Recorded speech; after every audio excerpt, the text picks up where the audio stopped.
Bueno, estimados estudiantes, entonces comenzamos la clase. Acabamos a las 2 de la tarde, hora en que voy a pasar a dar las claves de respuesta. Así que tenemos hoy ya un material de 71 imágenes preparado para ustedes, ¿correcto? Listo. Entonces, comenzamos. A ver, voy a ver acá un segundito dónde se encuentra el chat para poder escribir. No veo el chat, lastimosamente. A ver, un segundito. Muy bien. A ver, un segundito.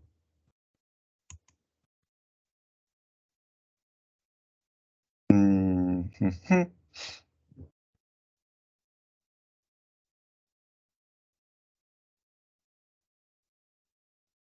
Ya, entonces comenzamos ya, estimados estudiantes. A ver, siento que estoy tratando de ver dónde está el chat para poder escribir, no lo veo. A ver, un segundito. Ujú,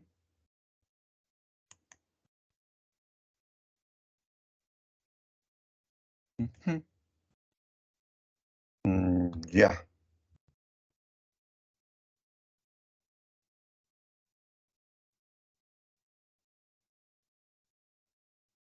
Ujú.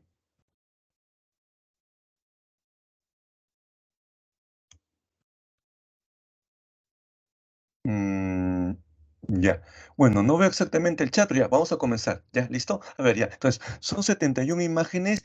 La clase de hoy día, voy aquí a resaltar con mi plumoncito, ya, bien chévere va.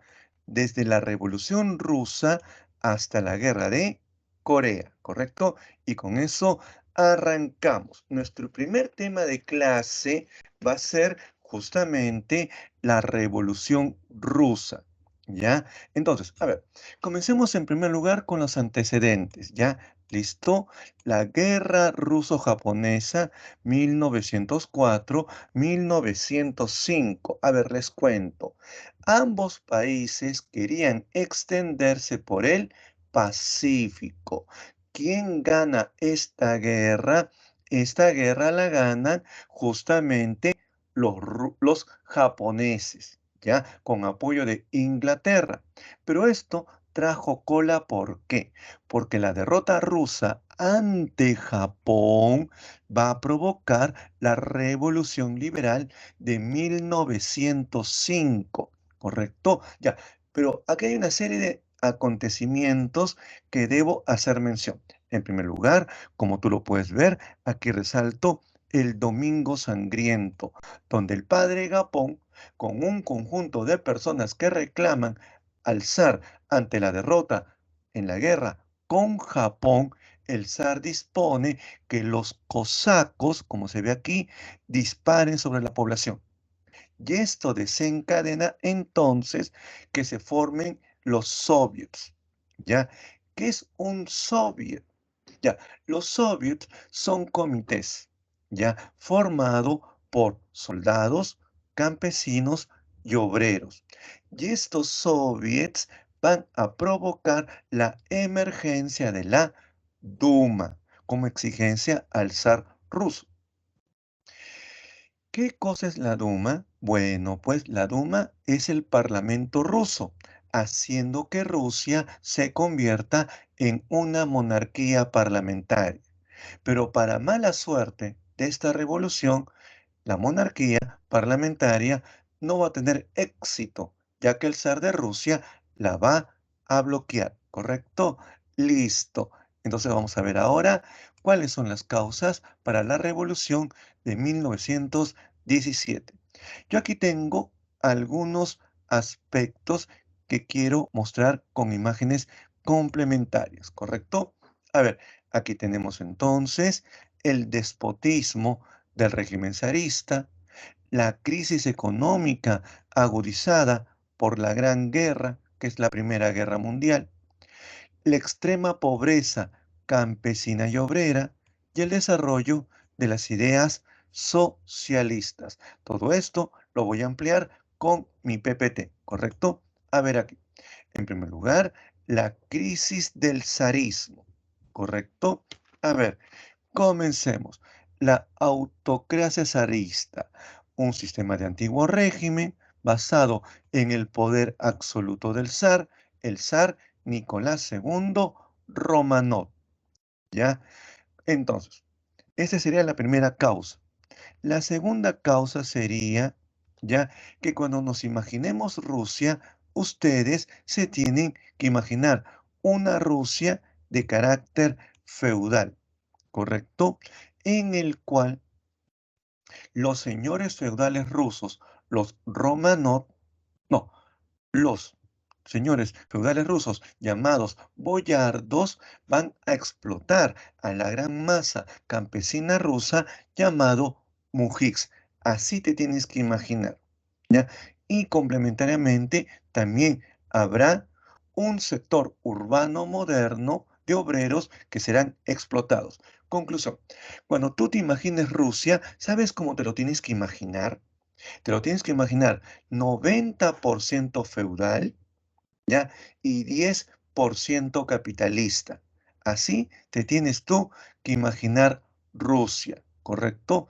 Ahora, en Rusia va a haber un partido, el Partido Socialdemócrata Ruso, porque lo que va a haber en Rusia es el desarrollo de las ideas socialistas, ¿correcto?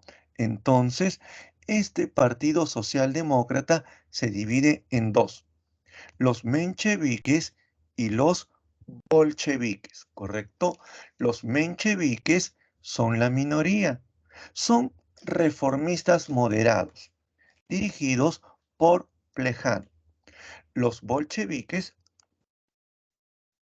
son la mayoría, son radicales, dirigidos por Lenin, ¿correcto? Aquí entonces tienes tú las causas. Y por último, vas a tener tú como causa ya la agudización de la crisis provocada por la Primera Guerra Mundial.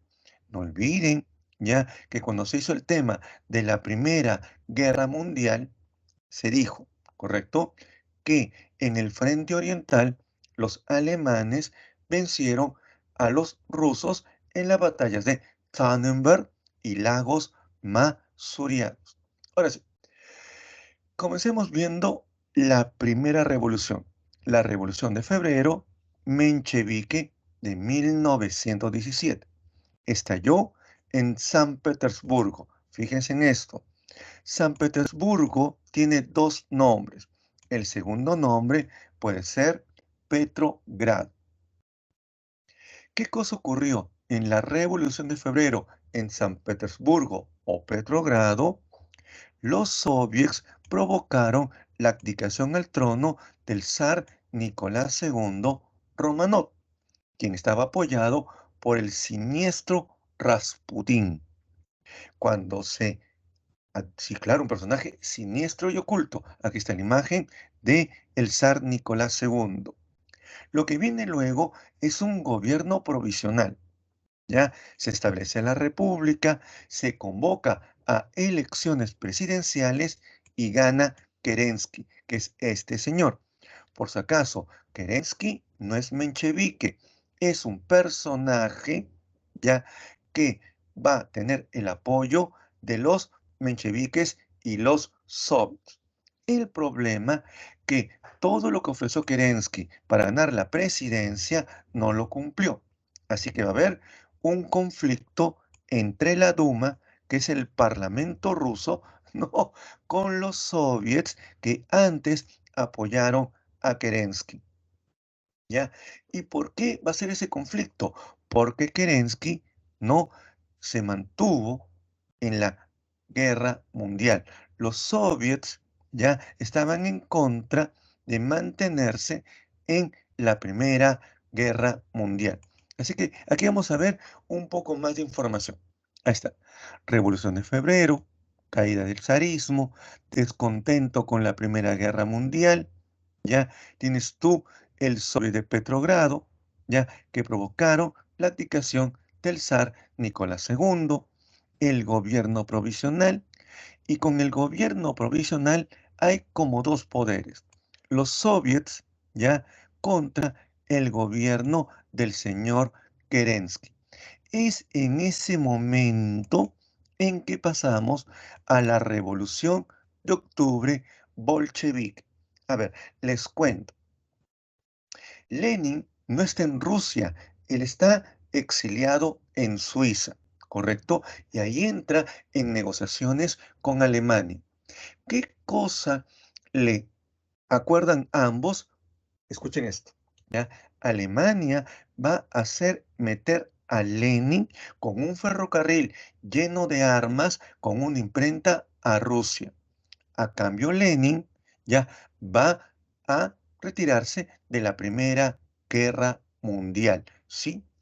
Y en pleno ingreso a Rusia, Lenin va a redactar las famosas tesis de abril, que es el programa del gobierno bolchevique cuya máxima dice todo el poder a los soviets. ¿Se dan cuenta? Y con esto se produjo el ascenso al poder de los bolcheviques. Lenin derroca a Kerensky y Lenin cumple todo lo que ofreció. ¿Qué cosa va a ofrecer? A los soldados el retiro de la Primera Guerra Mundial. ¿Y cómo se retira? Con la firma del Tratado del Brest-Litovsk, ¿correcto? A los campesinos les otorga reforma agraria, reparto de tierras, acabando con los señores feudales boyardos. A los obreros ya les otorga sus fábricas, acaba con la propiedad privada, imponiendo la propiedad colectiva. Esto trae cola, porque va a estallar la guerra civil rusa, chicos. ¿Saben qué es lo que va a pasar? Ocurre que Occidente, cuando ve que Rusia se va de la Primera Guerra Mundial con el Brest-Litovsk, ya le van a hacer la guerra a los rusos. Van a haber dos bandos. El bando de los rojos y Franco, ¿no? El bando de los rojos que lo dirige Trotsky, ya frente al bando de los blancos, apoyado por Francia, Inglaterra, Estados Unidos. ¿Quién gana esta guerra civil? La gana, para sorpresa de todos, los rojos. Lenin entonces, ¿qué va a hacer? Luego va a matar a la familia real. Sí, va a matar a toda la familia del zar Nicolás II. Luego de esto, ¿qué cosa va a hacer Lenin? Va a crear, en serio, miren, va a crear la Unión de Repúblicas Socialistas Soviéticas, lo que tú llamas URSS. Bueno, pues, pero hay un problema, que Rusia está en crisis económica. Así que Lenin va a establecer lo que se conoce como la NET.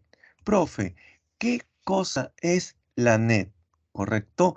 La NET significa nueva economía política. ¿Correcto? ¿Y qué cosa es esta nueva economía política llamada NET? Es una economía mixta, estatal, pero con iniciativa privada. En buen castellano es una mezcla de capitalismo con comunismo. Como dirá Lenin, un paso atrás al capitalismo para dar dos pasos adelante al comunismo. Y con esto fue sacando lentamente a Rusia de la crisis, ¿correcto? Bueno, pues al final el pobre Lenincito se murió, ¿ya? Y cuando muere Lenin, viene la pugna por el poder entre Stalin y Trotsky. ¿Quién gana la pugna por el poder? La gana Stalin. ¿Qué pasa con Trotsky? Lo botan de Rusia a México y al poco tiempo lo mandan a matar. Stalin lo mandó a matar a Trotsky. Así fue. Ahora, antes de hablar de Stalin, aquí dice estalinismo, un poco de recapitulación de información. Aquí tenemos Revolución de Octubre, gobierno bolchevique, los bolcheviques asaltan el Palacio de Invierno, el gobierno nuevo va a ser presidido por Lenin, ¿correcto? Como les he dicho, la paz es el Brest-Litovsk, reparto de tierra, abolición de la propiedad privada de industria, etcétera, ¿ya? Y se establece la dictadura del proletariado. Aquí está también la guerra civil, el ejército rojo versus el ejército blanco, los rojos dirigidos por Trotsky, los blancos, los opositores contrarrevolucionarios apoyados por Norteamérica, Francia, Inglaterra. Quien vence, vencen los rojos. Aquí se crea la Unión Soviética, muere Lenin y viene la puja entre Stalin y Trotsky, ¿correcto? Luego está la dictadura de Stalin. A ver, ¿qué cosa podemos decir sobre el estalinismo? Concepto. Fue un régimen dictatorial de la Unión Soviética donde se impulsó la industria mediante los llamados planes quinquenales. Ahora se los explico con más calma, ¿correcto? A ver, chicos, aquí tenemos más imágenes. Vean esto, por favor. Aquí está. Stalin, ¿ya? Poder absoluto de Stalin. Fue un gobierno represivo que utilizó campos de trabajo forzoso para mandar a todos los opositores, ¿ya? Los llamados Gulag. ¿Estatizó la economía? Claro que sí. Los planes quinquenales, chicos, son planes ya de 5 años para industrializar aceleradamente la Unión Soviética. ¿Y tuvo éxito? Claro que sí. Aquí encontré el chat. Por fin me pusieron el chat. Ya, a ver chicos, entonces no quiero ser descortés. Les mando muy buenas tardes, ya, a todos ustedes y pregunten, por favor, por el chat, ya. Yo leo sus preguntitas al toque en tiempo real y respondo automáticamente sus inquietudes. Claro que sí, ustedes no deben tener ningún tipo de dudas en la clase si fueran tan gentiles, ¿correcto? Así que escriban por el chat si fueran tan amables, ¿correcto? Excelente. Entonces estoy pendiente de sus preguntitas, ¿ya chicos? A ver, entonces, pregunten, yo estoy aquí al tanto de sus preguntitas, ¿ya? A ver, miren, los planes quinquenales tuvieron éxito, ¿ya? Tanto así que el único país en el mundo que no va a tener crisis del 29 es la Unión Soviética. Entonces, con esto damos por cerrado el tema número 1. Y hacemos ahora el tema número 2. A ver, se llama Revolución Mexicana. Aquí está, 1910, 1917. Listo, arranquemos, ¿correcto? A ver, las causas. La dictadura de Porfirio Díaz. A ver, chicos, ¿no? A ver, chicos. Ah, sí, sí, gracias, gracias, tutor. Muy gentil. Ya vi que está activado el chat. Encantado. Sí, me hacía falta el chat. A ver, ya. Entonces, le voy contando, chicos, ya. A ver, Porfirio Díaz gobernó 35 años México, ya, y lo gobernó 7 veces de manera consecutiva con fraude. ¿Correcto? En primer lugar. En segundo lugar, cuando ustedes imaginen México, se lo tienen que imaginar como si fuera el Perú. Tiene su oligarquía, tiene su gamonalismo. ¿Recuerdan cuando hicieron República Aristocrática? Bueno, pues en México los terratenientes mexicanos van a explotar a los pobres campesinos quitándoles sus tierras. ¿Ya? ¿Cómo se llaman las tierras en México? Ejidos, los famosos ejidos mexicanos. ¿Ya? También habrá un gran descontento de los sectores urbanos, del proletariado, la clase media. ¿Sabes por qué? Porque dependen mucho de los Estados Unidos. Es un México dependiente de los Estados Unidos. Entonces, esta información que la voy a leer muy brevemente, ya, yo tengo otras imágenes que voy a complementar para reforzar esto. Vean esto. Causas.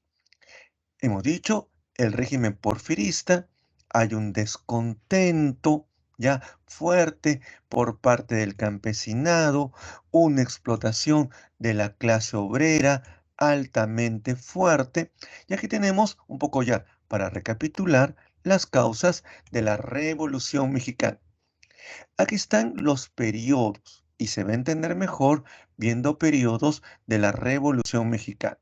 A ver, comencemos en primer lugar, chicos, con la Revolución Maderista, 1910-1911. Pero antes de ver los periodos, de nuevo, para recapitular, dictadura de Porfirio Díaz, expropiación de las tierras y explotación del campesinado, dependencia económica con Estados Unidos que va a afectar al proletariado y la clase media. Entonces, comencemos con la Revolución Mexicana y la Revolución Maderista.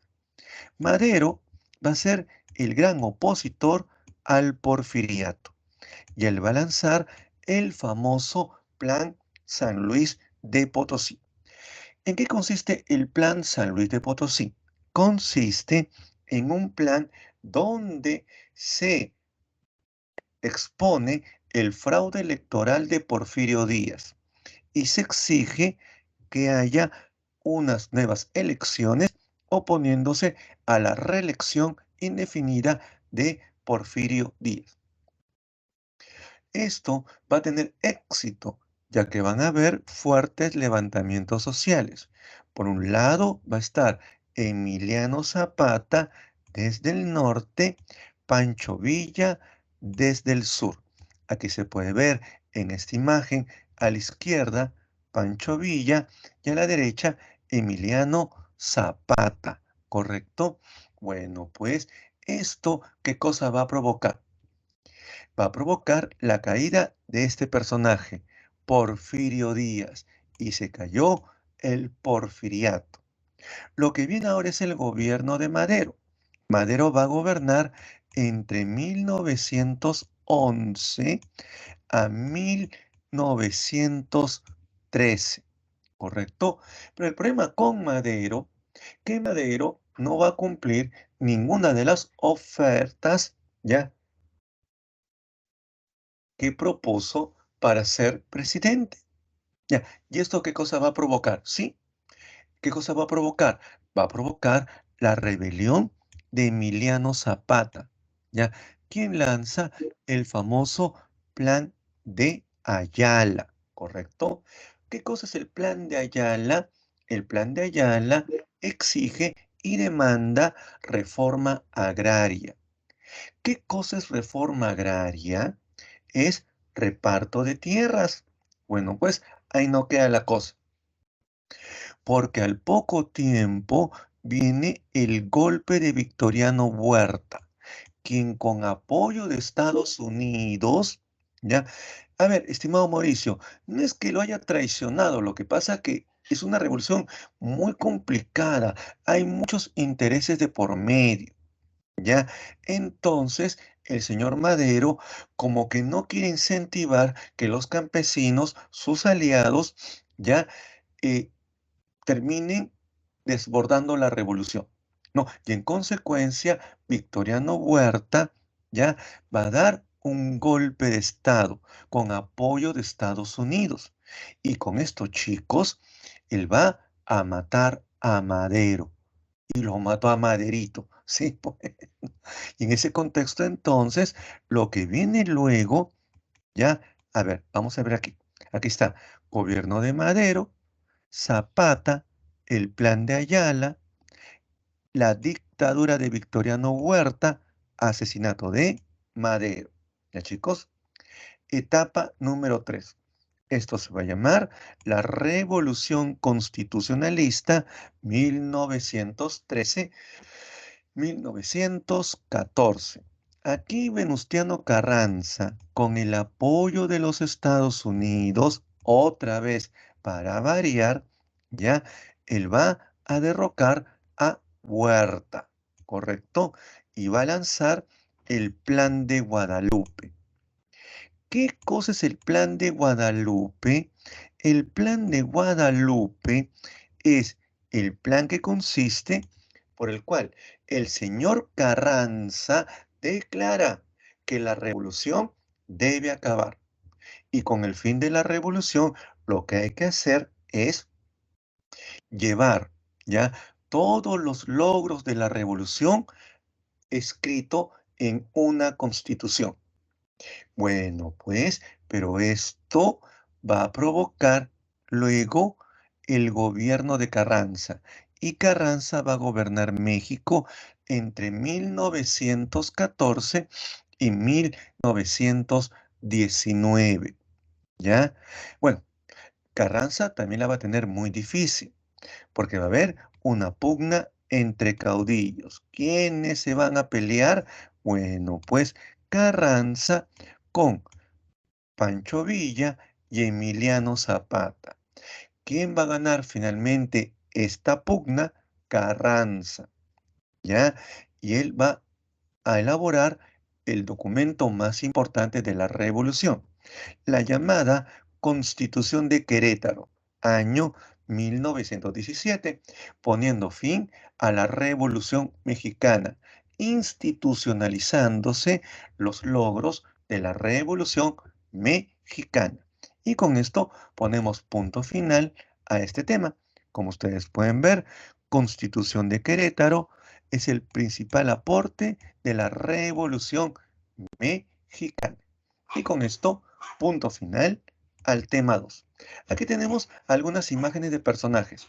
Madero, Venustiano Carranza. También tenemos los líderes de la Revolución Social. Emiliano Zapata, Pancho Villa. ¿Se dan cuenta? Ahora sí, cambio de tema. Ahora hacemos la crisis del sistema capitalista de 1929. Pregunten, chicos, así como Mauricio ha preguntado muy bien, pregunten si fueran tan gentiles. A ver, entonces continuamos ya.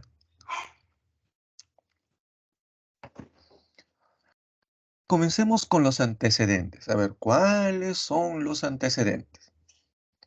Número uno es la hegemonía de los Estados Unidos. Los años 20 recibe distintos nombres. Los felices años 20, los locos años 20, la década del optimismo. Esto lo hacemos con el objetivo de confrontarlo con los años 30, la década de la depresión. ¿Correcto? Muy bien. Entonces, ¿qué es lo que vamos a ver aquí? La hegemonía de los Estados Unidos después de la Primera Guerra Mundial. Complementariamente, lo que vamos a observar es una fuerte dependencia económica financiera, principalmente de Europa, hacia los Estados Unidos, quienes son sus principales acreedores. Donde se ve de manera clara ya esta prosperidad de los años 20 se va a ver claramente en la bolsa de valores de Wall Street, Nueva York. Ahí se va a ver con enorme claridad, ¿correcto? Muy bien. A ver, entonces,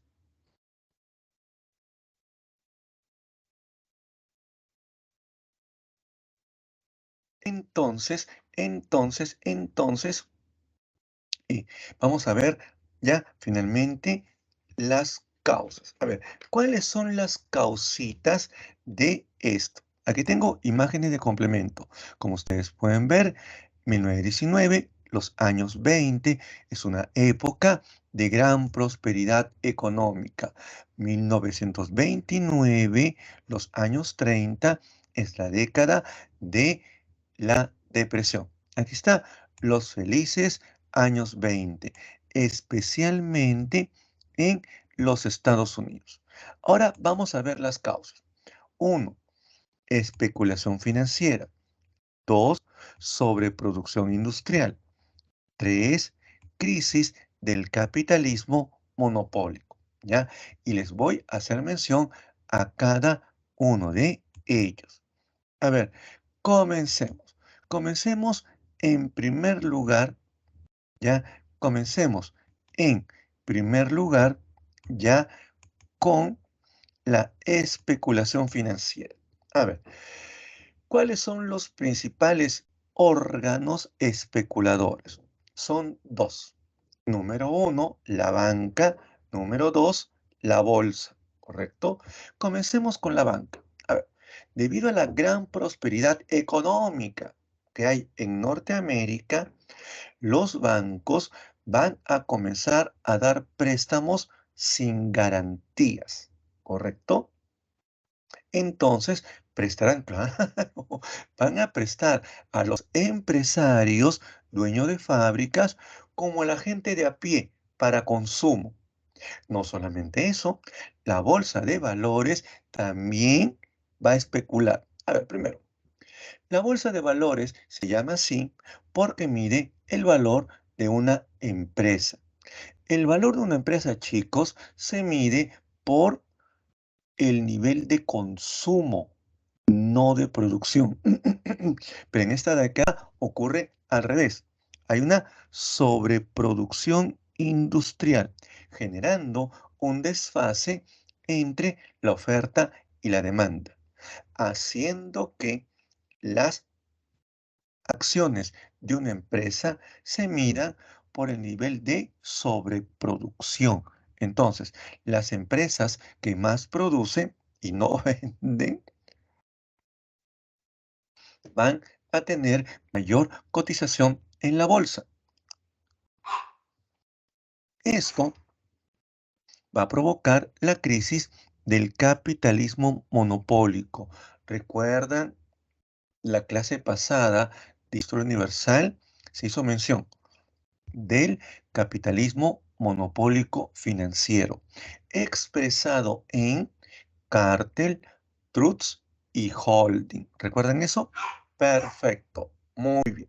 ¿Correcto? Ahora sí, antes de ver el desarrollo, ¿no? El famoso jueves negro con la caída de la bolsa de valores de Wall Street, Nueva York, llamado crack. Vamos a ver aquí algunas imágenes complementarias. Entonces, es una época de fuerte consumismo, abuso del crédito, la especulación bursátil en la bolsa de valores, ¿ya? La superproducción o sobreproducción, como yo les contaba. Entonces, ¿qué va a ocurrir? Lo que va a ocurrir es que el famoso jueves negro, ¿ya? Se pone en venta 13 millones de acciones que no tienen comprador, ¿correcto? Entonces, ¿qué es lo que pasa? Lo que pasa es que la bolsa de valores funciona de la siguiente manera, ¿ya? Uno compra su acción. Pensemos que la acción tiene una alta cotización, ¿correcto? ¿Listo? Entonces, no es que uno vaya a la ventanilla tipo la tinca y cobras tu plata. No, tú tienes que esperar a que el dueño de la empresa lo invierta y de las ganancias que obtenga te entregue un dividendo al fin del año fiscal. Pero si las empresas producen y no venden, ¿qué dividendo te van a dar? Y lo que ocurre es que la gente comienza a desconfiar de la bolsa de valores de Wall Street, Nueva York. Y ese día, jueves negro, se produce lo que se conoce como la corrida financiera. ¿Ya? Los, la gente no quiere comprar acciones. Entonces, esto se llama crack, ¿correcto? Que es el quiebre de la bolsa de valores. Por favor, no confundan crack con depresión. Ya, la depresión es una consecuencia del crack. Entonces, con el crack de la bolsa de valores de Wall Street, Nueva York, lo que viene, ya, lo que viene ahora, ya, es, lo que viene ahora es la quiebra de los bancos, ya, que al no tener capacidad de liquidez, ya van a finalmente quebrar. Entonces, Si la bolsa quiebra, los bancos quiebran, las empresas tendrán capacidad de obtener créditos, no. Y las empresas, las fábricas, también quiebran, provocando que haya un desempleo generalizado. Lo que tú ves aquí en esta imagen son los parados, que es como se le llamaba a los que se quedaban sin empleo, ¿ya? Va a haber una fuerte devaluación monetaria que va a provocar el fin del patrón oro. ¿Recuerdan qué es el patrón oro? A ver, el patrón oro es la conversión de la moneda en oro, ¿correcto? ¿Recuerdan cuando se hizo el gobierno de Piérola? Bueno, pues esto colapsó. Ahora, la, el- la La crisis era una crisis nacional que luego se extendió a nivel mundial. Y te lo explico cómo con estos pequeños esquemitas. Aquí está. Crack de 1929, caída de la bolsa, ya empresas y bancos que han invertido en bolsa ahora van a quebrar, ¿correcto? ¿Ya? Y con la quiebra de los bancos y de las fábricas, ya que van a cerrar, esto va a provocar un fuerte desempleo. ¿Se dan cuenta? Ahora, la crisis de 1929 es una crisis únicamente norteamericana, ¿ya? Lo que ocurre que la crisis se expande por el mundo cuando Estados Unidos toma dos medidas. Medida número uno, va a cortar los créditos, los préstamos a todos los países a los cuales antes le prestaba. En segundo lugar, sí, va a quitar sus inversiones ya en los países donde antes invertía. Entonces, sin créditos y sin inversiones se hunden los países. ¿Se dan cuenta? Y ese hundimiento, ¿qué cosa provoca? Que se hunda todo el sistema internacional. Ante ello, entonces, ya en Estados Unidos se establece el New Deal. ¿Qué es el New Deal? El nuevo trato o nueva carta. ¿Cuál es la antigua carta? La no intervención del Estado en la economía. ¿Cuál es la nueva carta? La intervención del Estado en la economía, pero también en la sociedad. ¿Correcto? Entonces, Roosevelt aplicará las ideas económicas y sociales de John Maynard Keynes. John Maynard Keynes, cuya esposa era soviética, ya va a agarrar y va,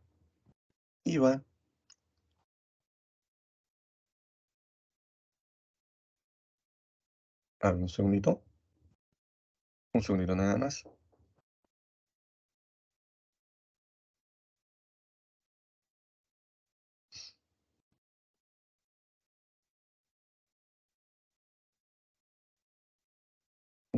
Ya, listo, ya, entonces, ¿qué va a hacer él? Él va a agarrar y va a estudiar la economía de la Unión Soviética, viendo que la Unión Soviética no tiene crisis. ¿Por qué? Por los planes quinquenales, una economía planificada, intervenida y centralizada por el Estado. Es por ello entonces que van a ver el New Deal, que tiene dos características, una de corte económico, que son las dos primeras que estoy resaltando aquí, y una de corte social. Económicamente, ¿qué cosa va a haber? Una mayor intervención regulatoria del Estado en la economía. Como todo ha quebrado, bolsa, bancos y fábricas, el único que puede invertir es el Estado. Así que habrá un aumento del gasto público en obras para darle trabajo a la gente. El segundo aspecto del New Deal tiene que ver con la seguridad social, ¿correcto? La seguridad social abarca educación, salud, ¿correcto? Vivienda y trabajo. De manera particular, Roosevelt se va a detener en el trabajo. ¿Qué es lo que va a hacer Roosevelt? Va a aumentar los sueldos, va a triplicar los sueldos, ¿correcto? Y en segundo lugar, va a reducir las horas de trabajo a 4 horas por día. Entonces, si tú trabajas 4 horas por día y ganas 3 veces tu sueldo, ¿qué haces en un día? Las 24 horas que no chambeas, consumir. Y eso es lo que propone el señor Roosevelt. Muy bien, aquí tenemos entonces algunas imágenes ya para terminar de recapitular. Como ustedes pueden ver, el New Deal, como hemos dicho, se basa en la intervención económica. Hay dos aspectos del New Deal, la intervención económica y la intervención social. ¿Se dan cuenta? Por eso que es muy importante diferenciar el New Deal como algo muy amplio. Muy bien, ahora sí, vamos a ver nuestro siguiente tema, fascismos. Ahí está. Entonces, comencemos con una definición. Ay, pregunten, yo sé que siempre pongo esto, ¿no? Pregunten si fueran tan amables. Ahí está. Excelente. Pregunten, chicos, si fueran tan gentiles. Yo estoy aquí pendiente de lo que ustedes digan, ¿ya? A ver, comencemos con el fascismo, ¿ya? Concepto. ¿Qué cosa es? ¿Ya? Es una ideología y sistema político de carácter totalitario. ¿Qué significa la palabra totalitario? Significa que el Estado ejerce un poder total. Eso significa totalitario, un Estado sin límites.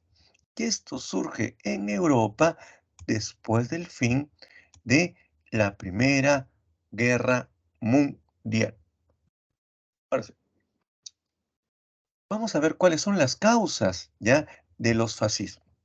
En primer lugar, podemos indicar la crisis post Primera Guerra Mundial. No olvidemos que el fascismo surge en Italia. Me pregunta Yasmín, profe, al triplicar el sueldo y reducir las horas de chamba, no pude escuchar bien por mi internet. Ah, lo que yo decía, Yasmín, es que al triplicar el sueldo y reducir las horas de trabajo a 4, ¿ya?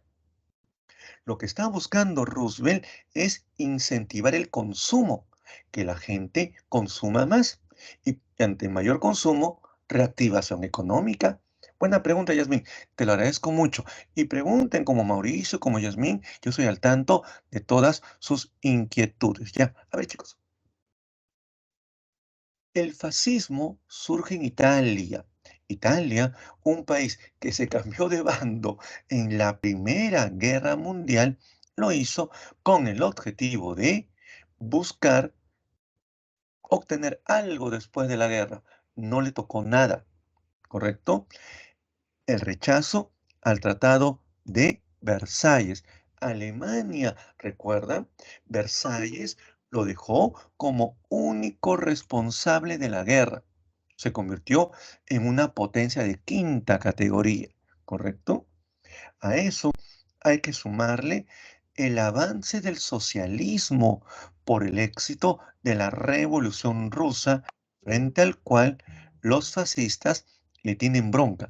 Ahorita te cuento por qué los fascistas son anticomunistas, ¿correcto? ¿Ya?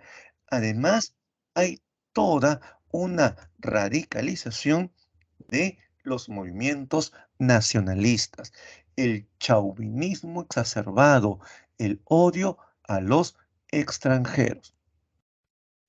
Y finalmente, aquí está el crack de 1929.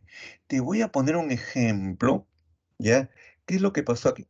Muy cortito, ¿ya? A ver, muy cortito. antes del crack de 1929, ¿ya? Ah, el partido nazi era el 3% del parlamento alemán. Después del crack de 1929, en 1932, agárrense, el partido nazi era el 60% del parlamento alemán. Lo que ha ocurrido, chicos, ya es una crisis de la democracia. La democracia, dirán los fascistas, no sirve para nada. Ya, eso vamos a explicarlo ahora viendo las características. A ver, vamos a mencionar una por una, ¿correcto? Y voy a mencionar algunas más para que esto quede bien redondo, ¿ya? A ver, primero, totalitarismo. Sí, chicos, ¿ah? Es un estado sin límites, un poder total. Segundo, antiliberalismo. Los fascistas odian las libertades individuales. Para los fascistas, ya todos no deberemos tener iguales derechos. Por el contrario, para los fascistas, el gobierno debe ser ejercido por un partido único, ¿correcto? Es también anticomunista. ¿Y por qué los fascistas odian al comunismo? Porque los comunistas son revolucionarios. Los comunistas quieren acabar con el capitalismo, ¿ya? En cambio, los fascistas quieren mantener el capitalismo, pero el capitalismo dirigido por el Estado. ¿Se dan cuenta la diferencia? Además, hay un ultranacionalismo chauvinista que linda con el racismo. Ahí meten. Hay una diferencia entre el fascismo que surge en Italia, ya, con el fascismo alemán llamado nazi. Que el fascismo alemán llamado nazi, ya, es racista. En cambio, el fascismo italiano no es racista. Por eso le digo, hay una línea muy delgada, ¿ya?, entre el chauvinismo y el racismo.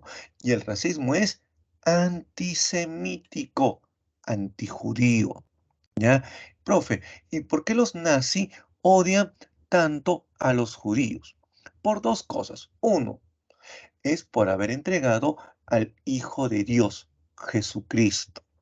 Y el mito más difundido, que los judíos son avaros, que controlan el sistema económico mundial y en consecuencia tienen que ser exterminados. Me dice Mauricio, ¿comunismo es lo mismo que socialismo? No. El socialismo ya es una etapa transitoria, ya en el cual se debe acabar con las clases sociales, acabar con la propiedad privada. Y el día que se logre eso, llegaremos al comunismo. No son lo mismo, ¿correcto? Muy bien. Ahora sí, ya. Dicho esto, entonces, vamos a ver caso por caso. A ver, comencemos con el fascismo italiano. A ver, en 1919 se crea los fascistas combatientes, ¿ya? En italiano, fasci di combattimento, ¿ya? En 1921 se crea el Partido Nacional Fascista Italiano, ¿correcto? Aquí tenemos algunos elementos más para que ustedes puedan tener mayor información, ¿ya?, de las causas de por qué surge el fascismo, ¿no? Hemos mencionado los poderosos movimientos proletarios, los exacerbados sentimientos nacionalistas, un gran descontento de la población. Aquí tenemos algunas características más. el ultranacionalismo, la exaltación del jefe carismático que nunca se equivoca, ¿ya? También tenemos el racismo, pero únicamente en el nazismo alemán, ¿ya?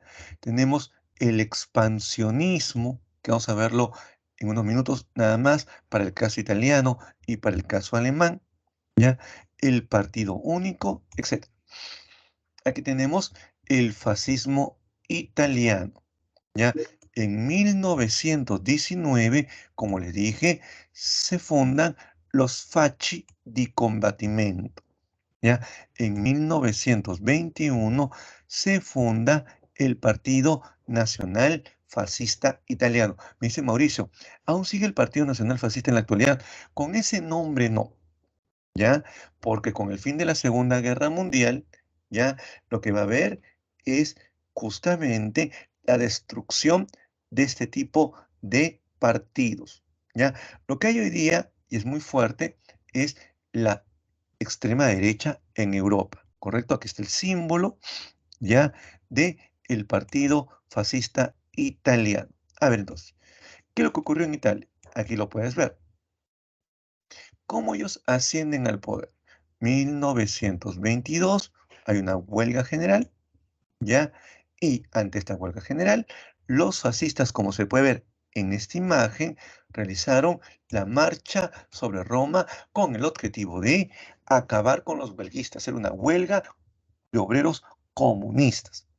Acaban con la huelga y ante el temor de los llamados camisas negras de Mussolini, que son grupos armados paramilitares, finalmente el gobierno del rey de Italia, Víctor Manuel III, los incorpora al gobierno. Mussolini entonces es elegido primer ministro, queda el rey de Italia como un elemento decorativo, se firma el Pacto de Letrán que conlleva a la creación del Vaticano. Luego, como parte de su expansionismo, Mussolini invadirá Etiopía y Albania, ¿correcto? Muy bien. Aquí tenemos entonces la marcha sobre Roma. Aquí se puede ver los camisas negras son grupos paramilitares, es decir, son grupos armados y legales, ¿correcto? Excelente. Muy bien. A ver, entonces, ¿ya? ¿Qué va a ocurrir? ¿Ya? El fascismo italiano que acaba con la huelga comunista obrera va a ser incorporado al gobierno. Se aliará con la Iglesia Católica firmando los acuerdos de Letrán, creándose el Vaticano. Ahora vamos a ver, en segundo lugar, el nazismo. ¿Dónde surge el nazismo? Con la fundación del Partido Nacional Socialista Obrero Alemán en el año de 1920. En el año de 1923, Alemania, después de la Primera Guerra Mundial, ya va a ser disuelto el Segundo Reich, ¿correcto? Y Alemania va a ser llamado de esta manera por los aliados vencedores. La van a llamar República de Weimar, ¿correcto? Va a ser presidida por el anciano héroe de guerra llamado Hindenburg. Me pregunta Milagros, ¿los paramilitares vendrían a ser como el ejército de Mussolini para llegar al poder? Sí, claro, los camisas negras son como una especie de ejército ilegal, alterno al Estado que Mussolini va a utilizar para tomar el poder. Bueno, él no da un golpe de Estado, intimida tanto al rey de Italia que el rey de Italia lo incorpora al gobierno, ¿correcto? Entonces, Hitler va a intentar dar un golpe de Estado. Fallará. Y ese fallo lo llaman putsch. No, encantado, Milagros. Tu pregunta, claro. A ver, voy a escribir de nuevo para que se animen a preguntar. Pregunten, pregunten. No se queden con dudas. Yo encantado, ¿correcto? A ver, en prisión, Adolfo Hitler va a escribir Mi lucha. ¿Se dan cuenta? Libro que contiene los principios ideológicos de Hitler, como cuáles: antisemitismo, pangermanismo, espacio vital, etc. A ver, aquí me pregunta Mauricio. ¿Aún sigue el Partido Nacional Socialista Obrero Alemán? No, no, no, no, no. Si hay un partido nazi, no con ese nombre, pero existe bajo esa ideología. Así que vamos a ver qué ocurrió en la llamada República de Weimar. Una gran inestabilidad política, haciendo que el partido nazi diese un putsch, golpe de Estado, que finalmente fracasó. ¿Dónde se encuentra la ideología nazi? Se encuentra en su libro Mein Kampf, Mi lucha. ¿Cuáles son los más importantes planteamientos? A ver, uno es la conquista del espacio vital. Hitler dirá que una gran cultura requiere un mínimo de espacio vital para poder desarrollarse y por eso se expanden. Eso es algo bien importante a ser tomado en cuenta. También hay que tomar en cuenta como principio la superioridad de la raza aria, ¿ya? Que en realidad históricamente sí existe. Nosotros lo dijimos en la semana 3 cuando hicimos el tema de la India, ¿correcto? Muy bien. Y finalmente, un marcado antisemitismo con la consiguiente persecución a los judíos, ¿ya? Aquí tenemos más información. A ver, ¿cómo se da el ascenso del partido nazi al poder? 1929, luego del crack, las ideas de Hitler van a tener una gran acogida y popularidad, ¿correcto? En 1932, el partido nazi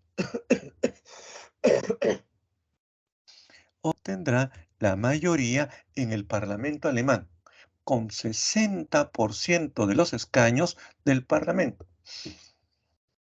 En 1933, Hitler será nombrado canciller, cuando el presidente de la República de Weimar, el señor Hindenburg, incorpore al poder a Hitler. En el año 1934, ya el viejito Hindenburg se murió. Cuando se muere, Hitler ya va a incendiar el Reichstag. El Reichstag es el parlamento alemán, acusando a los comunistas de ser los responsables del mismo. Bueno, pues la ley habilitante le otorgará a Hitler el poder absoluto que tanto anhelaba.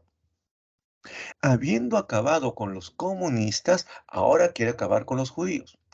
Leyes antisemitas de Nuremberg, por lo cual se permitirá la persecución a los judíos, sí, en Alemania, ¿correcto?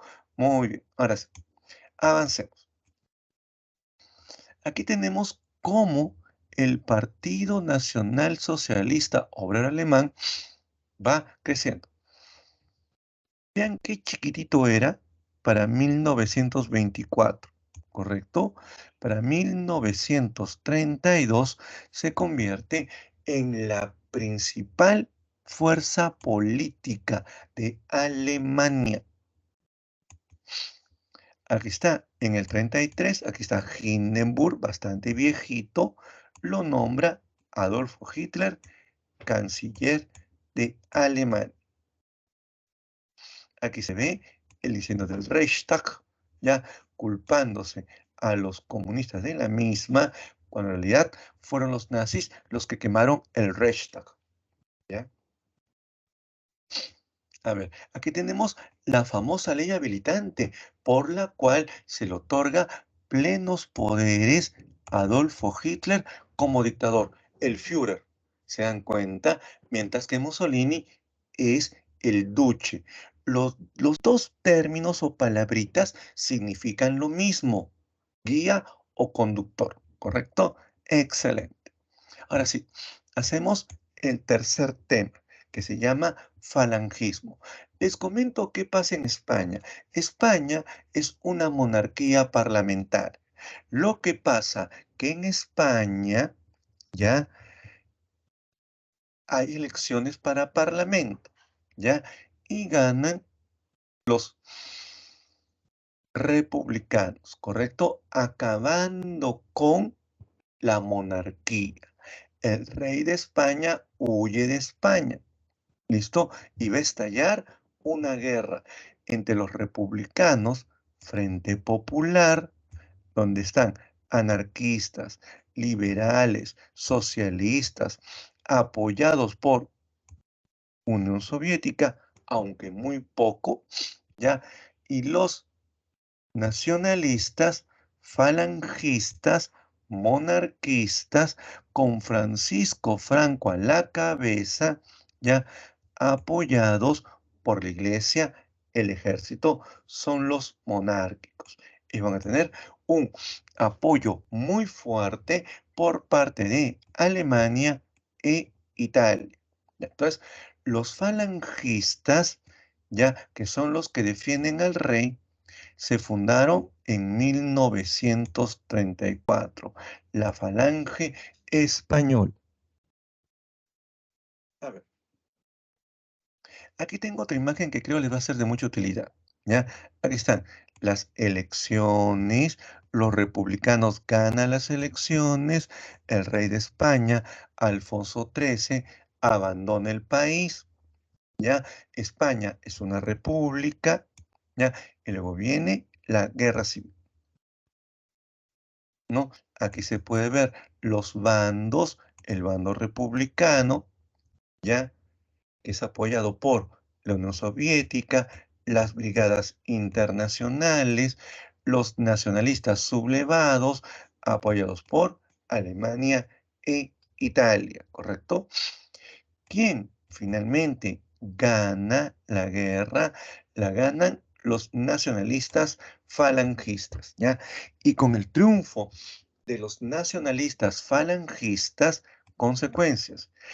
El general Francisco Franco vencerá y se va a establecer una dictadura muy larga en España, que duró, si juntamos ya cuando comienza la guerra, ya va a durar casi 40 años y dura hasta 1975 y no va a gobernar más Franco porque se murió. Sí, se murió el pobre Franquito, ¿ya? Ahora sí, último, un caso únicamente para ejemplificar, ¿ya? El imperialismo japonés también tuvo un sistema totalitario militarista llamado Bushido, ¿ya? Ellos piensan que hay razas inferiores en Asia, ¿correcto? Muy bien. Ahora sí, dicho esto, pasemos a ver ya nuestro tema grande de hoy, la Segunda Guerra Mundial, ¿correcto? Y con esto comenzamos. A ver, arranquemos.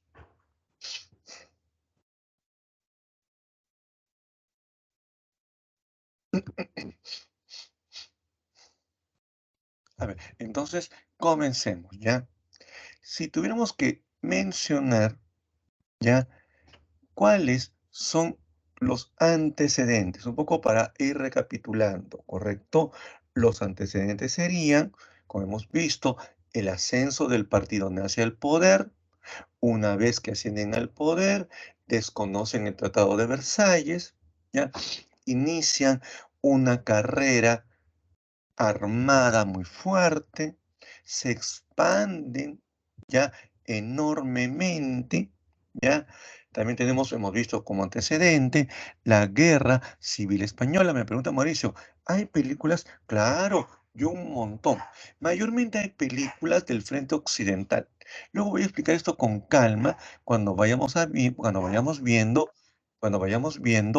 ya las fases de la Segunda Guerra Mundial. Mientras tanto, sigan preguntando. Estoy recontra encantado con sus preguntas hoy día, ¿correcto? Si me ponemos acá, pregunten, ya, chicos, por favor. Ahí está. Pregunten, que están bien chéveres sus preguntas, ¿ya? A ver, entonces, ya. Y por último, ya como antecedente importante, el plan von Ribbentrop-Molotov, ¿ya? Por el plan von Ribbentrop-Molotov, ¿listo? Y aquí tenemos las causas, ¿ya? Por el plan, pero únicamente como antecedente, es importante, el pacto de no agresión germano-soviético, también llamado von Ribbentrop-Molotov, por el cual Hitler acuerda o le informa a Stalin que piensa iniciar una guerra invadiendo Europa Occidental, a lo cual Stalin está de acuerdo con la condición de que no lo invada a él y con la condición de que comience la guerra invadiendo Polonia, ¿correcto? Me dice Yasmín, claro, claro que sí, claro que sí. Ahí está, te lo escribo encantado. Ya, se llama así. Von Ribbentrop, ya, guioncito, Molotov, ya, Molotov. Von Ribbentrop es alemán. Molotov es de la Unión Soviética. Ahora sí, vamos a ver entonces cuáles son las causas de la Segunda Guerra Mundial. A ver, comencemos con la política expansionista del eje, el revanchismo alemán, el fracaso de la sociedad de naciones. Y con esto arrancamos. Aquí tenemos causas. Hemos dicho el expansionismo del Tercer Reich, Alemania, que se anexa ya Austria y Checoslovaquia. La Italia fascista se anexa al invadir Albania, que es el país más pobre de Europa, y Etiopía, que es el único país libre de África. Y finalmente Japón se va a anexar China. Eso lo veremos en la última clase de Universal cuando hagamos Revolución China. Y en segundo lugar, y en segundo lugar, y en segundo lugar, invadirán Corea. Nuestro último tema de clases hoy día va a ser la guerra de Corea. También tenemos como causa ya la ineficacia de la Sociedad de Naciones, que controlada por Francia e Inglaterra no hicieron nada ante el expansionismo de Alemania, Italia y Japón. ¿Por qué? Porque para Francia e Inglaterra el enemigo no es Hitler, ni Mussolini, ni Hirohito, es Stalin. Se equivocaron de cabo a rabo. El enemigo es Hitler, así de simple, ¿correcto? Muy bien. También tenemos el deseo de revancha de Alemania, que desconoce el Tratado de Versalles, ¿ya? Así que hay que tomar muy en cuenta esto como causas. Ahora sí, aquí vamos a ver brevemente la Segunda Guerra Mundial. Yo voy a explicarla porque tengo varios mapas para presentarles a ustedes y entiendan mejor la Segunda Guerra Mundial. Aquí se te lo voy a decir de manera verbal, cortito, versión chiquita. Alemania, invasión de Polonia, invasión y división de Francia, el norte, nazi, el sur, gobierno de Vichy, la resistencia de De Gaulle en Inglaterra, él era presidente de Francia, el ataque aéreo a Inglaterra, el Afrika Korps invadiendo el norte de África, la operación Barbarroja, que declara la invasión a la Unión Soviética por los pozos petroleros y recursos del Cáucaso que cuenta la Unión Soviética. Esto que he dicho bastante rápido, lo voy a decir de manera más lenta ahora con mapas. A ver, comencemos con los mapitas. Quiero que vean aquí. Miren, ahí está, mapitas. ¿Ya? Todo comienza con la invasión alemana a Polonia. ¿Recuerdan el tratado von Ribbentrop-Molotov? Y a Polonia la parten en dos, ¿correcto? Una parte para Unión Soviética, otra parte para Alemania. Ahí comienza la Segunda Guerra Mundial. Ahora, ¿cuáles son las operaciones militares? A ver, aquí voy a hacer una raya. Esto es el frente occidental, ¿correcto? Ya lo que está a la derecha de los Balcanes, ¿correcto? A la izquierda de los Balcanes. El Tercer Reich alemán va a agarrar y después de invadir Polonia, ya va a invadir Francia. Ya Francia la parte en dos, la Francia del norte y la Francia del sur. ¿Listo? Tras la rendición, entonces, ya el sur va a estar dirigido por Philippe Pétain, colaboracionista con Hitler, la llamada Francia de Vichy o gobierno de Vichy, que es un gobierno netamente pro-alemán. ¿Correcto? Luego de esto va a invadir Inglaterra.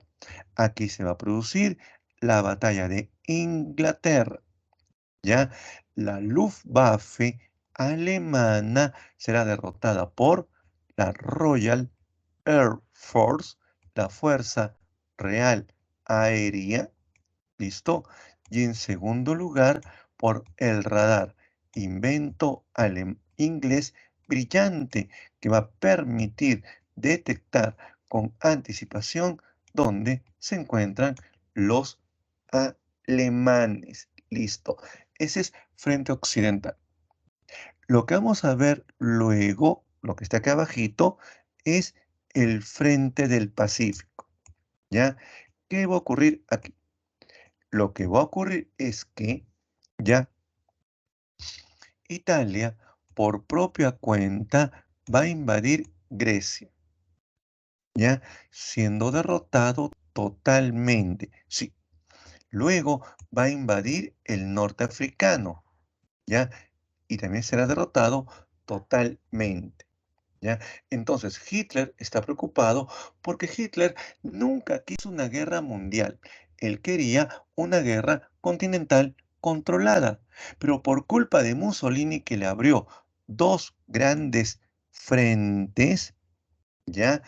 Que van a permitir que Gran Bretaña, que tiene enormes colonias en África y Asia, terminen invadiendo los Balcanes. Luego suban a la Alemania nazi y van a querer matar y acabar con los nazis. ¿Se dan cuenta? Es por ello que Hitler envía a su mejor general. ¿Cómo se llama el más importante general alemán? Se llama Rommel, el zorro del desierto. ¿Ya?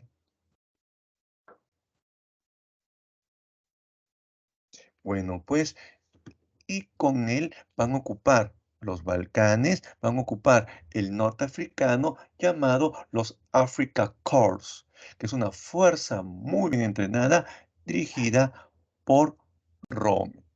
Entonces, una guerra, que era una guerra continental controlada por parte de Alemania, ahora se ha convertido en una guerra mundial.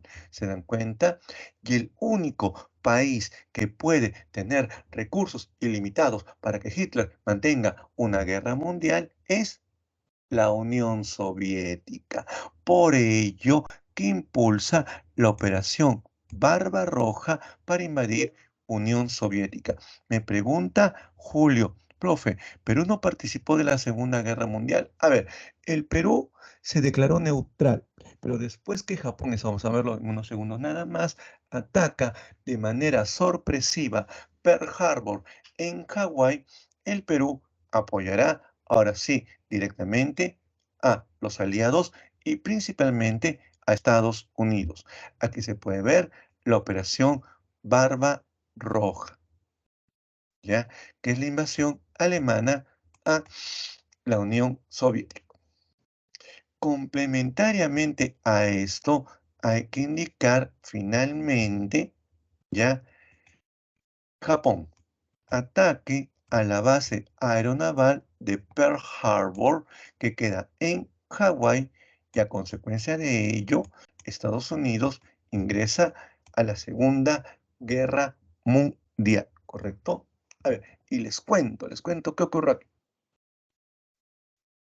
Dice, Johnny, profe, ¿qué gobierno en el Perú fue a la par con la Segunda Guerra Mundial? Ah, buena pregunta. A ver, la Segunda Guerra Mundial se inicia con el gobierno del señor Benavides, pero el tramo más grande de la Segunda Guerra Mundial, prácticamente toda la Segunda Guerra Mundial, se da con el primer gobierno de Manuel Prado Ugarteche. Eso lo veremos cuando, no, Mauricio, el 45, cuando ya acabó la Segunda Guerra Mundial, ahí va a gobernar el señor Bustamante Rivero, ¿correcto? Muy bien, excelente. Ya. Entonces, aquí, ¿qué va a ocurrir? Quiero que vean este otro gráfico. Aquí, Japón, que ha invadido Corea, ha invadido parte de China, ya. Norteamérica tiene la idea bien clara. A diferencia de Francia e Inglaterra, que se equivocaron, que pensaron que el enemigo era Stalin, Norteamérica cree que el enemigo es Hitler, ¿ya? Y es por ello que busca intervenir en la guerra a como de lugar. Para ello entonces declara el bloqueo de petróleo a Japón. Sabiendo que Japón depende del petróleo norteamericano, ¿ya? Porque Japón es una potencia antes de la Segunda, incluso antes de la Primera Guerra Mundial, solo que después de la Primera Guerra Mundial no tuvo nada a cambio, ¿ya? Entonces, cuando Norteamérica le bloquea el petróleo por la invasión a China, principalmente, Japón, que depende del petróleo norteamericano, decide atacar la base naval más importante del Pacífico, Pearl Harbor, que queda en Hawái, con lo cual Norteamérica se mete en la Segunda Guerra Mundial por todo lo grande. ¿Listo? No, lo de Oppenheimer, que está muy de moda, la película, tiene que ver con las bombas atómicas, ¿no? A ver, eso vamos a verlo más adelante. Entonces, hemos visto en un primer momento la ofensiva, ya, muy bien. Vamos a ver en un primer momento, o hemos visto en un primer momento, la ofensiva del eje Roma-Berlín-Tokio. Ahora vamos a ver la ofensiva de los aliados. Aquí tenemos el Frente del Pacífico. Recuerdan lo que yo les dije. Estados Unidos derrota a Japón en la batalla de Midway, Mar del Corán, Guadalcanal. Frente Africano o del Mediterráneo, que es como es más conocido.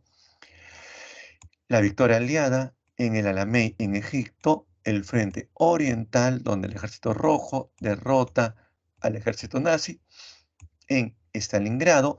Y todo esto que le he dicho muy rápido, voy a decirlo con más calma en mis otras imágenes. Aquí. Entonces, comencemos con el frente del Pacífico.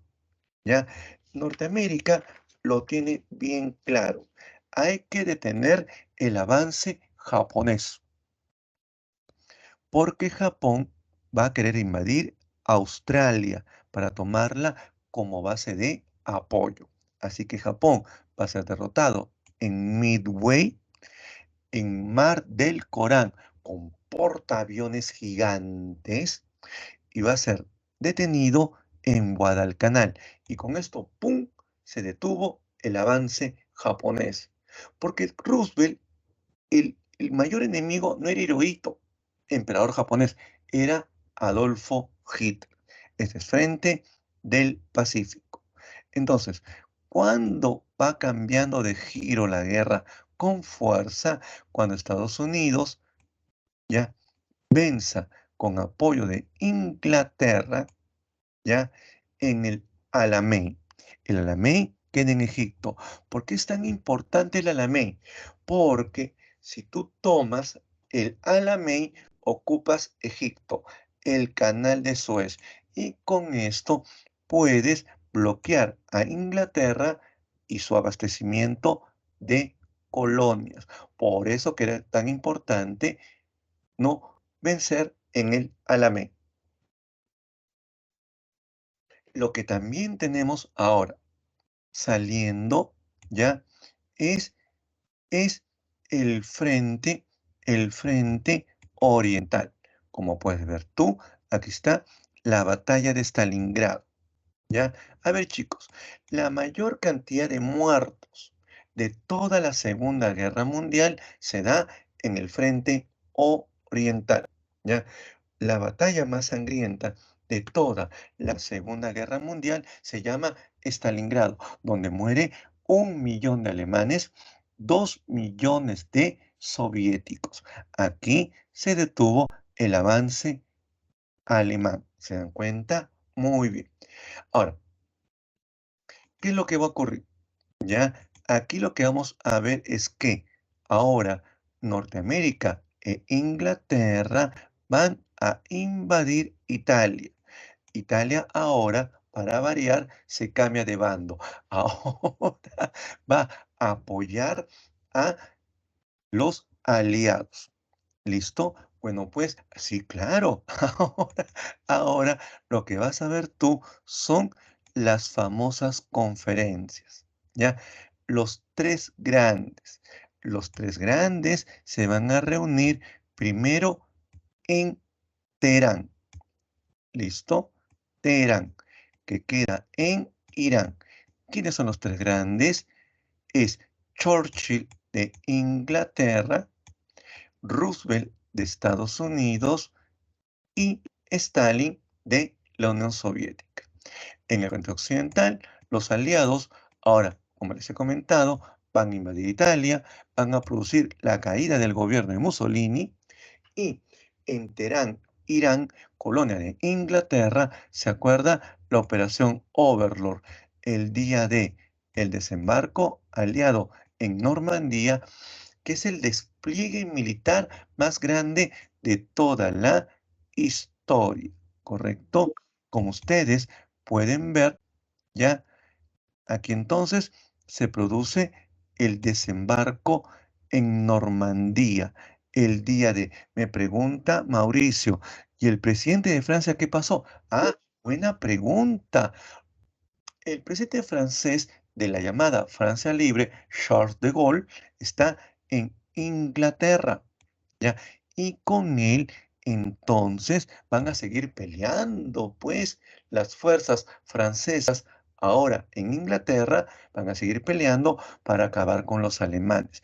Entonces, con el día de Operación Overlord se produce la liberación de Francia. ¿Ya? En ese contexto, entonces, lo que se busca es ahora, ¿ya? Invadir a Alemania. Entonces se va a producir la conferencia de Yalta. ¿Qué se acuerda en Yalta? Los tres grandes deciden partir a Alemania en cuatro, que son los cuatro grandes victoriosos: Francia, Inglaterra, Unión Soviética y Estados Unidos, ¿correcto? Bueno, pues entonces van a invadir Alemania. ¿Quién es el primero en llegar a Alemania? Los rusos, ¿correcto? Hitler se suicida y con su suicidio, ¿listo? Y con su suicidio, ya lo que va a haber ahora es la conferencia de Potsdam. ¿Listo? En Potsdam, chicos, se acuerda, esto queda en Alemania, se acuerda democratizar a Alemania. ¿Listo? Esto es, chicos, los antecedentes de la Guerra Fría. Me pregunta Johnny, profe, ¿y el discurso de Churchill? Aguanta un segundito. Eso viene cuando acaba ya la Segunda Guerra Mundial. Ese discurso voy a hacer mención, estimado Johnny, en un ratito nada más, cuando hagamos ahorita el tema de Guerra Fría. Dame un segundito, por favor, te lo suplico. A ver, entonces, ¿qué es lo que viene luego? Aquí tenemos más información. El final. El Ejército Rojo toma Berlín, rendición de Alemania, conferencia de Potsdam, de Yalta y Potsdam, ¿ya? Disculpe que mi piquinés está, está ladrando fuertemente. Me dice Julio, ¿puede volver a la diapositiva de la Segunda Guerra Mundial? Bueno, tengo 3 pequineses que son bien bandidos. ¿Ah? ¿Cuál? Dime el número, Julio. Aquí tengo varias. Esta, creo que esta te refieres, ¿no, Julio? Perfecto. A ver, entonces, ya aquí están los mapitas de la Segunda Guerra Mundial, ¿correcto? Listo. A ver, ya. Entonces, conferencia de Yalta, conferencia de Potsdam y se mencionó, se reúnen los 3 grandes, ¿correcto? Pero falta Japón. A ver, chicos, Roosevelt se murió en 1945. Él sufría de poliomielitis, no podía caminar, estaba en silla de ruedas. Le sucede Truman. Truman la tiene bien claro. Lo que va a ocurrir luego de la Segunda Guerra Mundial es la pugna con la Unión Soviética de Stalin, que ya está comenzando a liberar territorios de Asia, Corea. Entonces, para evitar que los rusos lleguen a Japón, ¿ya? ¿Qué va a hacer Truman? Va a lanzar 2 bombas atómicas. Hiroshima, 80.000 muertos. Nagasaki, 60.000 muertos. 140.000 muertos y Japón se rinde de manera incondicional. Como ustedes pueden ver, aquí en Norteamérica está, ahora sí, llegando a la propia Japón. Aquí tenemos Hiroshima y Nagasaki, las 2 bombas atómicas y Japón se rinde de manera incondicional. Muy bien, lo que viene luego ahora son las consecuencias. Me dice Julio, claro, pero es que Norteamérica lanzó las 2 bombas con el ánimo de que Japón ya de manera categórica se rindiese de manera contundente, ¿no? Consecuencias entonces, los juicios de Nuremberg y Tokio, el establecimiento de la ONU y la Guerra Fría. En realidad, no era necesario ninguna bomba. Los norteamericanos lanzaron la bomba, ¿ya? Y ahora voy a ahondar sobre las consecuencias para evitar que los rusos se extendiesen por Asia. Los rusos están aquí, esta es Unión Soviética. Se dan cuenta que ya han ocupado, por ejemplo, el norte de Corea. ¿Se dan cuenta? Eso es lo que ocurrió. A ver, entonces, las consecuencias. Y claro, sí hay un trasfondo, mi estimado Johnny. Claro que sí. Me dice Mauricio, ¿las bombas atómicas eran venganza? No, no, no, no. Como vuelvo a repetir de manera contundente, era para evitar la expansión rusa soviética en Asia. Consecuencias. Miren ustedes, demográficamente, 55 millones de muertos, ¿ya? Siendo el país más afectado por la Segunda Guerra Mundial, Unión Soviética, 20 millones de muertos. Económicas, ruina y devastación de los países que pelearon en la guerra, ¿ya? También tenemos, ya, por ejemplo, acabamos de mencionar los juicios de Nuremberg y Tokio, donde por primera vez en la historia se juzga por el delito de crímenes de guerra de lesa humanidad, ¿correcto? Lo que tú llamas holocausto o genocidio.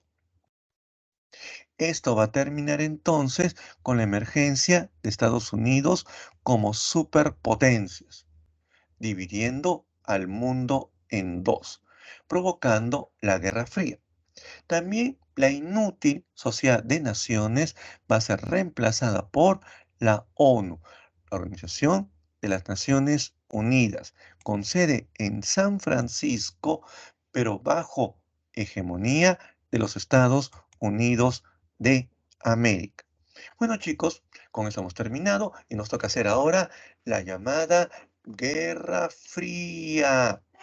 A ver, 1945-1991. ¿Qué cosa es la Guerra Fría? Es el enfrentamiento entre Estados Unidos y la Unión Soviética, que han dividido el mundo en dos grandes bloques.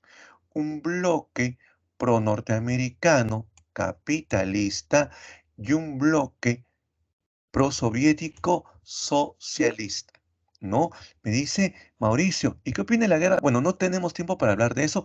Podemos hablar un poquitito de esto en la última clase de Historia Universal, porque el tiempo no me da para más. Me queda 20 minutitos. Así que, en ese sentido, lo dejaremos, aunque es una buena pregunta, estimado Mauricio, para la última clase de Historia Universal. ¿Ya? A ver, miren, es una rivalidad que se da en distintos ámbitos: político, económico, ideológico, pero es un conflicto frío. ¿Qué implica guerra fría? Que tú nunca vas a ver a un norteamericano dispararle a un soviético y tampoco un soviético dispararle a un norteamericano. ¿Por qué? Porque se inicia la Tercera Guerra Mundial, que va a ser de carácter nuclear. Por eso que es una guerra fría, una guerra congelada, ¿ya? Cuyos orígenes se iniciaron en la etapa final de la Segunda Guerra Mundial. ¿Recuerdan los- las conferencias de los tres grandes en Yalta y Potsdam que yo les mencioné?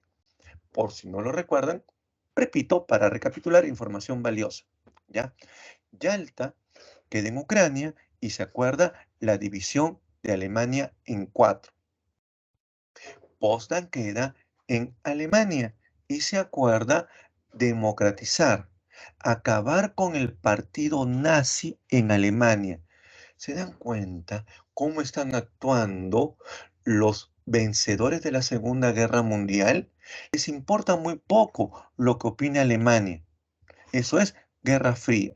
Es un accionar ya bastante, bastante prepotente por parte de los vencedores de la Segunda Guerra Mundial, principalmente Unión Soviética y Estados Unidos.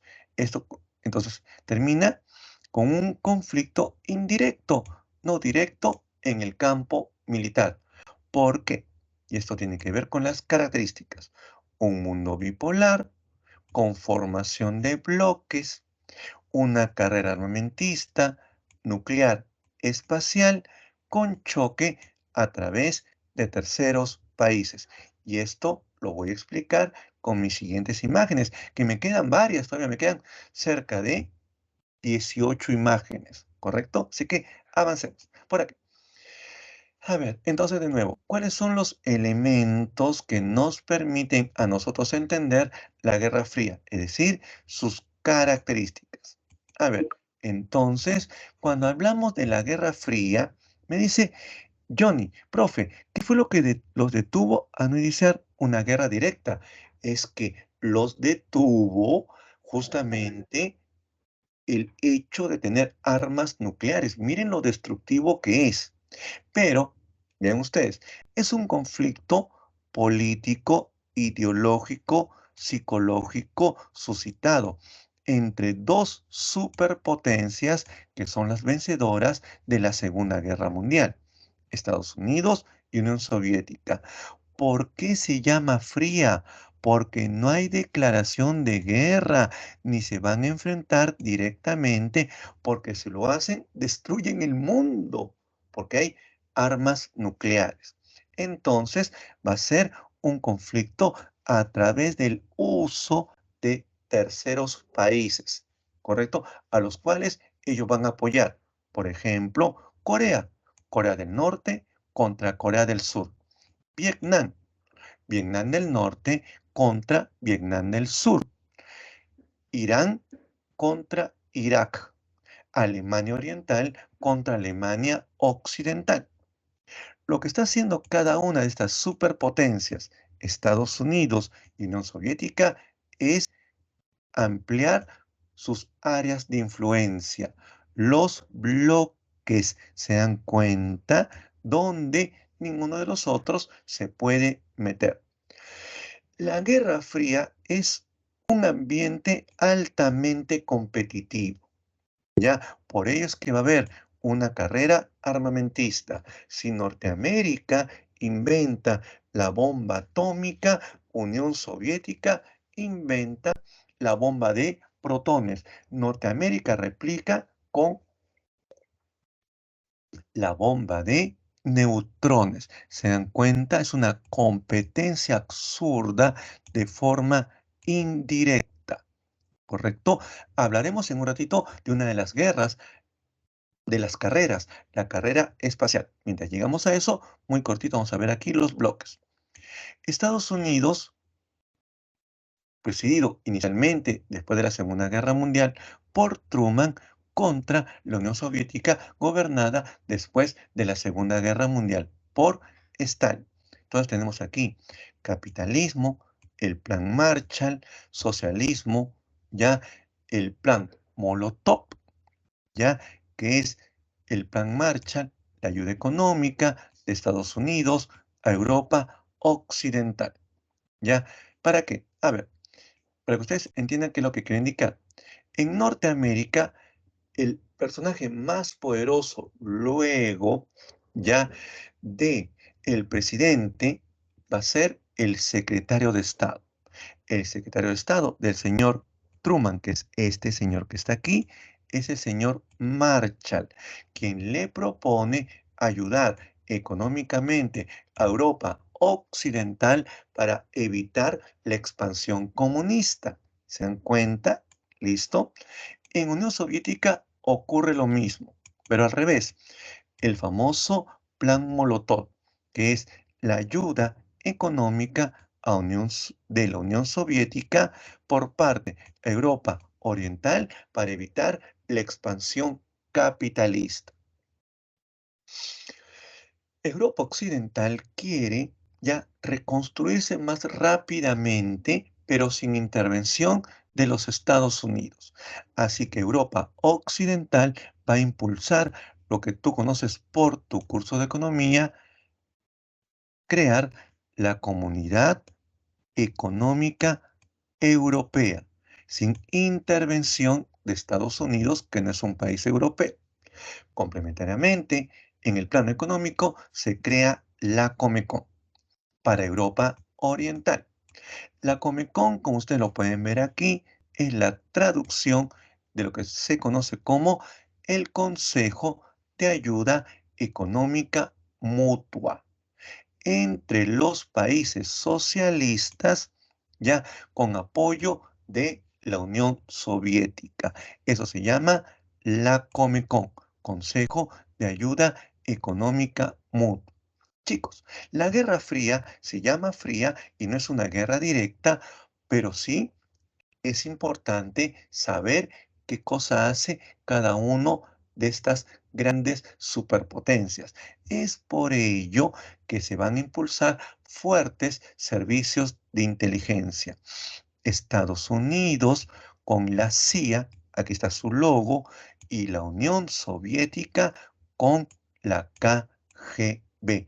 Aquí está su logo, ¿correcto? Pero también es una alianza de bloques militares, la OTAN, alianza militar entre Estados Unidos y Europa Occidental. El Pacto de Varsovia, alianza militar entre Unión Soviética y Europa Oriental, ¿correcto? Aquí tenemos imágenes. Primero veamos, Estados Unidos crea la OTAN, que es la Organización del Tratado del Atlántico Norte. Es la autodefensa mutua contra un ataque exterior del otro bloque, el bloque soviético comunista. Aquí están todos los miembros de la OTAN. Lo mismo, pero al revés, es el Pacto de Varsovia, ¿ya? Que es su equivalente de los países comunistas contra el ataque de los países de la OTAN. Aquí están todos los miembros ya de la OTAN, Unión Soviética, con los países de Europa Oriental. Muy bien, lo que tenemos ahora que ver rápidamente ya es la llamada carrera espacial, que forma parte también de la Guerra Fría. ¿Ya, chicos? Aquí tenemos la carrera espacial. La Unión Soviética logró lanzar el primer satélite artificial, el Sputnik número 1, que orbitó la Tierra. No, no, no, no, Julio, es Comecon. No, no Comecon. La Comecon, la Comecon, la Comecon. Muy bien. No, no, no, no. La Comecon ya no existe. Con el fin de la Unión Soviética se desintegra la Comecon. También se desintegra el Pacto de Varsovia, ¿correcto? Pero ¿todavía existe la OTAN? Sí, existe la OTAN. ¿Existe la Comunidad Económica Europea? Sí, con otro nombre, Unión Europea. Así que los términos también van variando con el correr del tiempo. A ver, el Sputnik número 2 va a lanzar al primer ser vivo que va a orbitar la Tierra. Aquí se puede ver la perrita Laika. Los soviéticos van a dejar con la boca abierta a Estados Unidos, ¿correcto? Incluso, miren, el famoso, la famosa nave, el Vostok, el Vostok, el Vostok, ¿ya? El Vostok número 1 es el que va a llevar al primer ser humano, un hombre, Yuri Gagarin, al espacio. Incluso los rusos, claro, no, no, por eso decía, incluso los rusos van a llevar al espacio a la primera mujer, que se va a llamar, lo escribo aquí, ya, para que ustedes lo puedan apuntar, Tereshkova. ¿Ya? La famosa Tereshkova será la primera mujer que va a ser llevada al espacio. Estados Unidos, en respuesta, quiere hacer algo mayor, ir a la Luna, y lo logra con el Apolo 11. Toda esta información vamos a verla con más calma en mis otras imágenes que están aquí. ¿Ya, chicos? A ver aquí. Aquí tenemos el Sputnik 1, el primer satélite artificial en orbitar la Tierra. El Sputnik 2, el primer ser vivo. Aquí tenemos la foto de la perrita Laika. También tenemos el Vostok número 1, que va a llevar a Yuri Gagarin, el primer cosmonauta del espacio. Y también tenemos a la perrita tenemos a Tereshkova, que es la primera mujer. Luego tenemos aquí, chicos, que Estados Unidos ya organiza lo que se conoce como la NASA.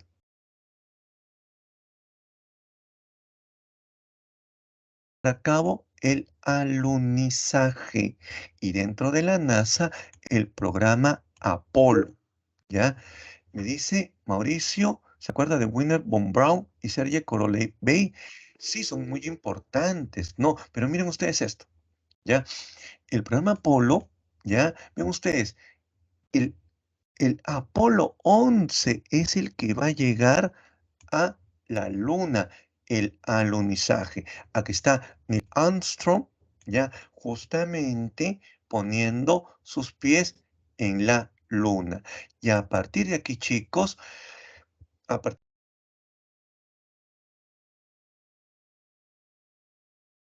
el momento cumbre de la carrera espacial se va a llevar a cabo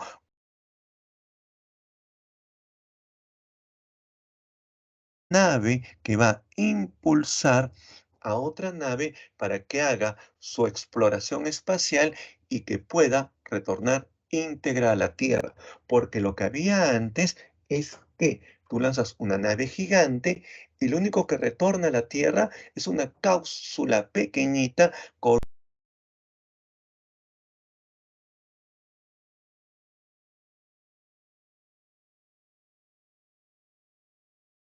tierra. Eso es lo más importante que quería hacer mención.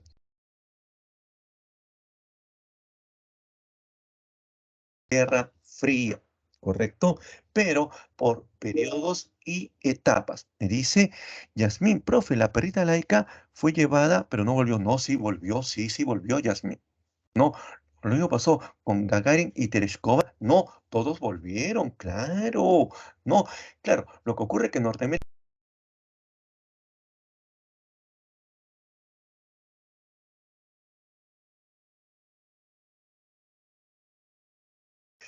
Vamos a terminar con la Guerra Fría, viendo etapas de la Guerra Fría. La Guerra Fría tiene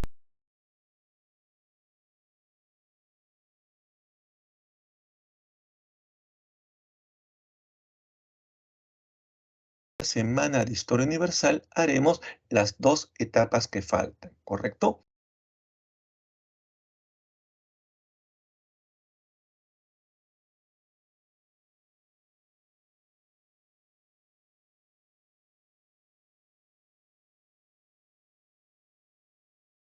Cincuenta y tres. Aquí, chicos, se empiezan a conformar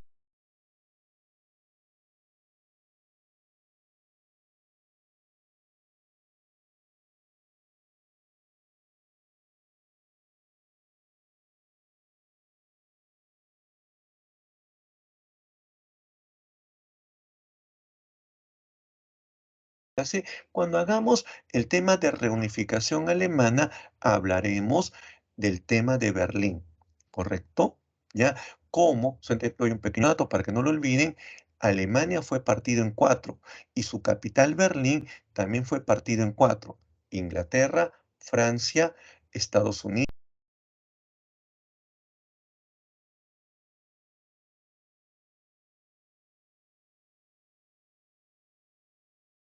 ¿correcto? Vamos a hablar de hoy día de la Guerra de Corea, 1950.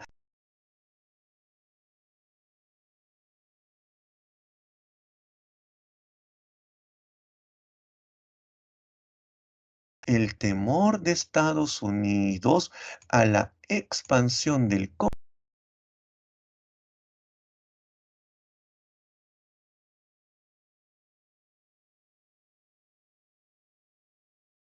Japón en el año de 1910.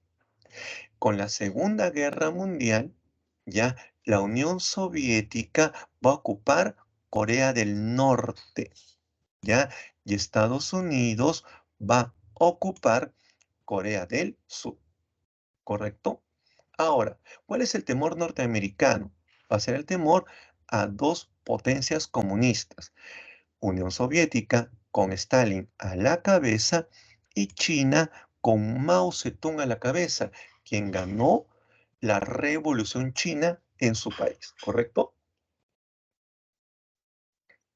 Entonces, aquí se va a enfrentar Corea del Norte comunista con apoyo de China y la Unión Soviética contra Corea del Sur capitalista con apoyo de Estados Unidos. ¿Qué fue lo que ocurrió?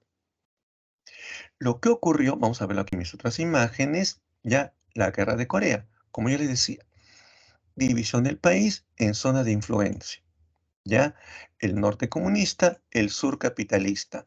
Todo arranca ya cuando Corea del Norte invade Corea del Sur, intentando reunificar el país y cruzan el famoso paralelo 38. Es ahí cuando Estados Unidos presiona a la ONU y la ONU permite el envío de tropas, pero con control norteamericano para intervenir en Corea. Es así como, entonces, estimados estudiantes, hemos dicho, el norte comunista invade el sur capitalista. Aquí se puede ver los momentos. Cuando el norte invade, ocupa prácticamente todo el sur. Cuando el sur con apoyo norteamericano, la cosa cambia. Y es ahí cuando el norte es expulsado hasta la frontera con China.